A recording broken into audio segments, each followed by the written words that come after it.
आदरणीय अध्यक्ष महोदय जी, सदन में और देश में जो आक्रोश है, उस आक्रोश में मैं भी मेरा स्वर मिलाता हूं।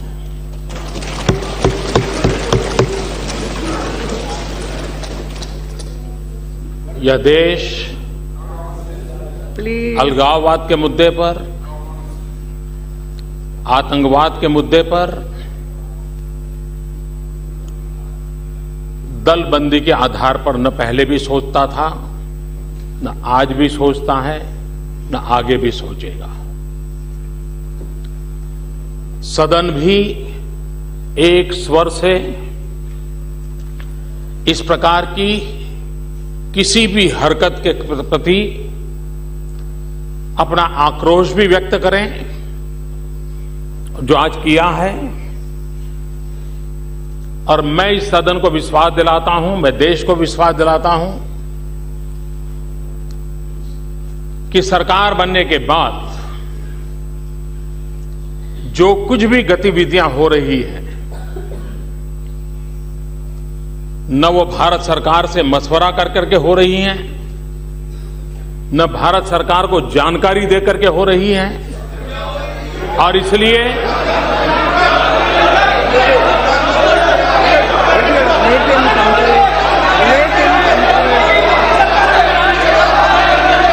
आपको जवाब नहीं चाहिए तो ठीक है, छोड़ दीजिए। इतना भी मर्यादा नहीं होगा। प्रधानमंत्री बोल रहे हैं, आप लोग खड़े होकर बीच में टकरा रहे। आपको भाई एक संविधान है, एक संविधान है। चर्चा है तो प्रक्रिया है, पद्धति अपनाना चाहिए। प्लीज कृपया सुनिए। मालूम है उनको क्या है? 30 साल उनसे साथ मिलकर राज किया, स्नेह किया उनके साथ मिलकर। यस प्राइम मिनिस्टर खड़गे जी, जरा आपका इसको संभालिए।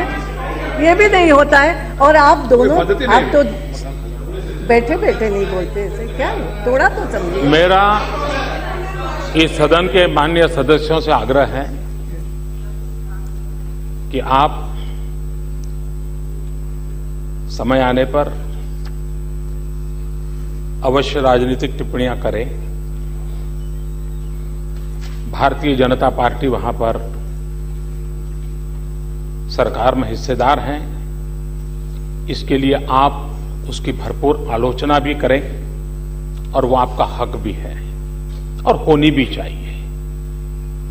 लेकिन हम ऐसा न करें कि देश की एकता के संबंध में हमारे भिन्न स्वर है।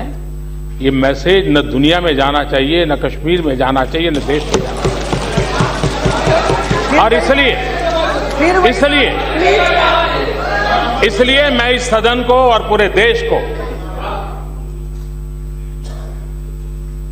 विश्वास दिलाना चाहता हूं कि सरकार ऐसी किसी भी हरकतों को स्वीकार नहीं करती है। देश की एकता और अखंडता में कोई समझौता हमें मंजूर नहीं है। संविधान की मर्यादाओं में ही कदम उठाए जाते हैं। कदम भी संविधान की मर्यादाओं में ही उठाए जाते हैं, आगे भी उठाए जाएंगे। और इसलिए मैं इस सदन को विश्वास दिलाता हूं। दूसरा, मोदी जी चुप क्यों हैं?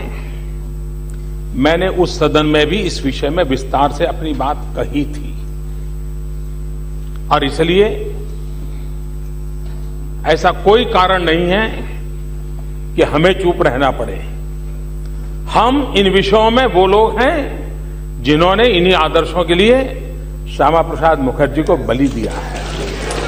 और इसलिए कृपा करके हमें देशभक्ति मत सिखाएं, कृपा करके हमें देशभक्ति मत सिखाएं। और वो लोग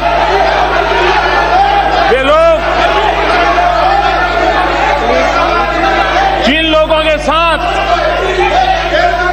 और मैं आपको कहना चाहता हूं, हमने कुछ बातों का क्लैरिफिकेशन मांगा है, और जैसे माननीय गृह मंत्री जी ने कहा वो क्लैरिफिकेशन आने के बाद वह भी सदन को जानकारी दी जाएगी। और इसलिए मैं फिर एक बार कहता हूं, यह आक्रोश किसी दल का नहीं है, यह आक्रोश देश का है। यह आक्रोश उस बेंच का और इस बेंच का नहीं है, यह आक्रोश पूरे सदन का है। और हम एक स्वर से अलगाववादी ताकतों को, अलगाववाद को समर्थन करने वालों को और कानून का दुरुपयोग करने वालों को हम हमारा आक्रोश अभिव्यक्त करते हैं। और आने वाले दिनों में सदन जो एकता और अखंडितता के लिए प्रतिबद्ध है, उसके लिए जो भी आवश्यक कदम उठाने होंगे ये सरकार उठाएगी।